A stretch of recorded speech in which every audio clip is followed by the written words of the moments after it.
Bezrat Hashem, le cours aujourd'hui dédié à l'Unishmat Eliyahu ben Esther à Benaim, Sheniftar Bet Olamo. Alors, dit la Gemara dans Brachot 49b, Amar Shmuel, Le'olam al yotzi Adam atzmo min haklal. Shmuel nous enseigne, une personne devrait faire partir toujours d'un groupe et jamais se retirer du groupe. Et jamais se rendre un individu. Toujours, ils doivent faire partie de l'ensemble, de la communauté, d'un groupe qui font les mitzvot, mais jamais toute seule un individu. Oui, en vérité, cet enseignement de Shmuel, on le dit au moins une fois par année. Pesach. Keneged arba'a banim divra Torah. La Torah nous a parlé de 4 enfants. Echad chacham, vechad rasha, vechad tam, vechad sheno de ha'ishol. Il y a 4 enfants dans la Torah. Un chacham, un sage, un mécréant, un innocent et celui qui ne sait pas poser des questions.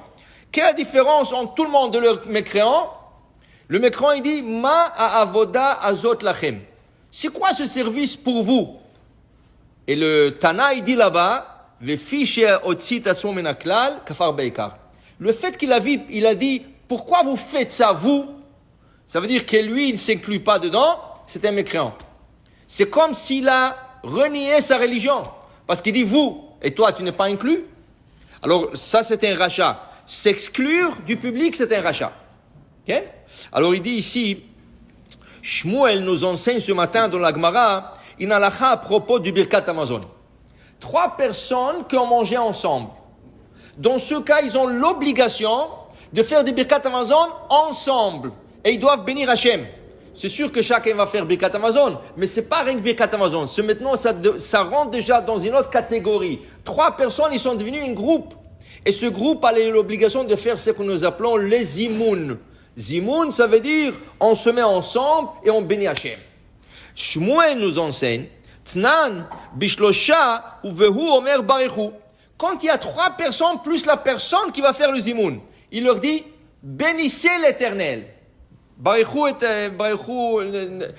sha'achalnu meshelo. Barechu à celui qu'on nous a donné à manger.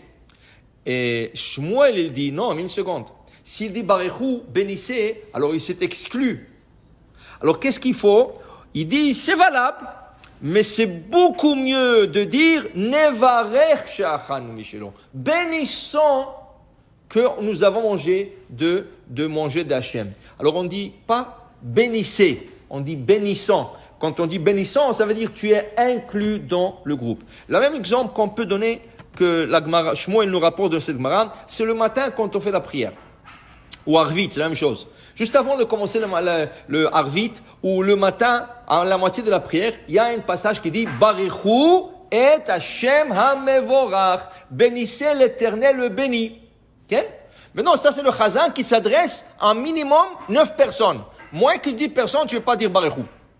Moins que 10 personnes, on ne peut pas dire Barechu. Okay? Le Rabbi Nishra, il ramène que c'est tellement important de dire Barechu. Okay? Le matin, il dit que si tu ne le dis pas, tu ne reçois pas la partie qui s'appelle Neshama. Okay? C'est pour ça que c'est important de prier avec Minyan.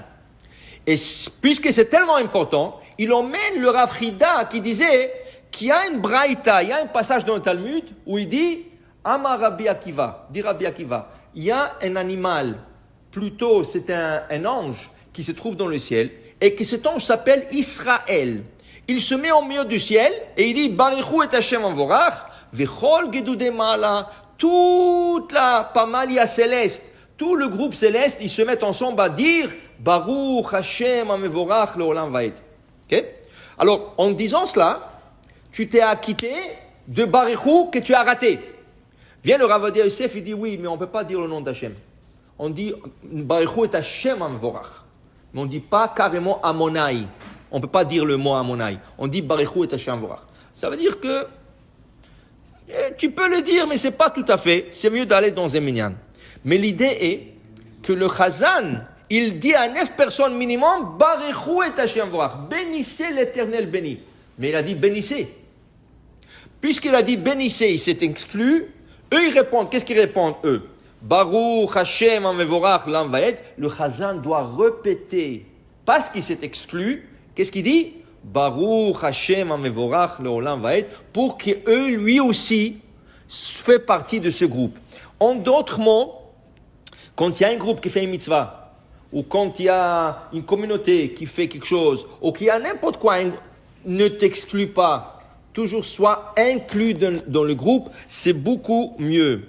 Il dit ici, et la Gemara dit, alors voilà que s'ils sont 6 personnes, Adasara Nechlakim, s'ils sont 6 personnes, donc Birkat Amazon, ils peuvent se séparer. Ça veut dire ils ont 6. Alors tu peux faire 2 groupes de 3. Par exemple, 3 gens sont pressés, alors ils n'ont pas le droit de quitter. La personne qui se trouve dans la présence de 2 personnes, et ils ont mangé ensemble, il n'a pas le droit de quitter, faire Birkat Amazon et partir. Il est obligé de leur faire. Alors il peut leur demander, s'il vous plaît, vous restez manger, est-ce que vous pouvez répondre le zimoun?